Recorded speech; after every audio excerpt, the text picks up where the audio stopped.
Hey there neighbor, welcome to Wild Homestead Living. I'm Julie. And I'm Kevin, and this is our January Homestead Hangout, where we tell you what we've been up to for the past 30 days or so here on our own homestead. Some of what we're going to cover is how we've been managing winter weather.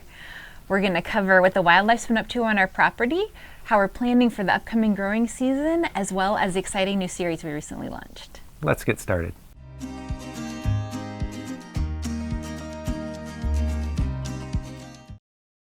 At the end of December, a storm front moved through, dropping about 2 feet of snow in our area. While beautiful, the snow brought with it some problems we could have done without. The worst of these problems was that it took down the rain gutters we had installed along with our metal roof last March. We weren't completely naive to this risk when we had the metal roof put on, but we badly overestimated how much snowfall it would actually require to pose a threat to the gutters. This was a hard lesson to learn, but we're going to replace the gutters and add snow retention bars to the roof to prevent a recurrence. All that snow on the ground also caused a delay for our living Christmas tree. The young cedar had to spend an extra 2 weeks in the garage before taking a short trip in our garden cart and then being carried to its new home in our forest. The tree had to wait for me to dig through countless rocks and roots to prepare for planting. It waited and waited. Once I finished, I shook the root ball loose, threw in some potting soil for good measure, and watered the tree in well. Hope it likes the new spot. It might be there for hundreds of years. Wildlife on the homestead also found the snow challenging. Most animals seemed to hunker down, but the local deer were very active, constantly foraging on whatever was still accessible above the snow. Our arborvitae was especially popular, and on one January day we had a whole herd in the driveway enjoying a feast and even getting a little on their face. After eating their fill, they headed off down our wooded trail. Deer also made regular appearances on the 4 trail cams we now have up and running on the homestead. But they weren't the only ones. The 2 new cameras we placed in our woods documented regular coyote activity throughout the month. The first one we saw seemed to take an interest in one of the cameras and walked right up to investigate, before retreating quickly down the trail. A week later, a pair of coyotes traveled past the camera placed on a trail on our property line, and then continued past the second camera on the trail through the heart of our woods.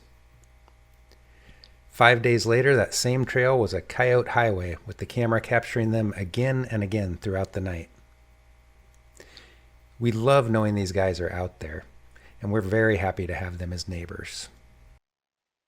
Our cameras caught much smaller neighbors as well, including a tiny Douglas squirrel that was seen both on the main trail and on the property border, and an eastern gray squirrel was seen along the main trail.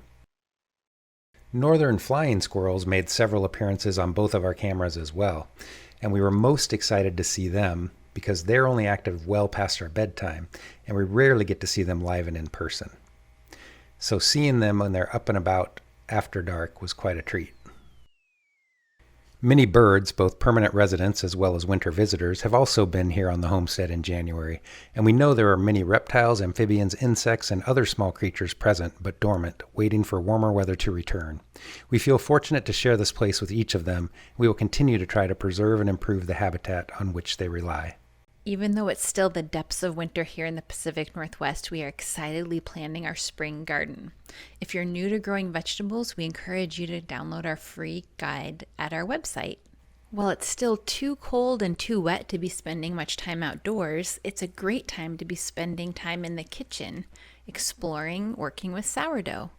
This month, we perfected some dinner rolls that we can make with our sourdough starter and our cast iron pan. Sourdough is much easier to work with than anybody ever told us. Like so many things in homesteading, people often try to make it more complicated than it needs to be. We hope that with what we're learning, we'll be able to share some of our tips and tricks with you so that you can make some delicious homemade rolls for your own homestead very soon. You may already be enjoying the most rewarding work of all for us this month, which is our new series on the Quick Start Guide to Homesteading. So that should give you a good idea of what we've been up to here on our homestead in recent weeks.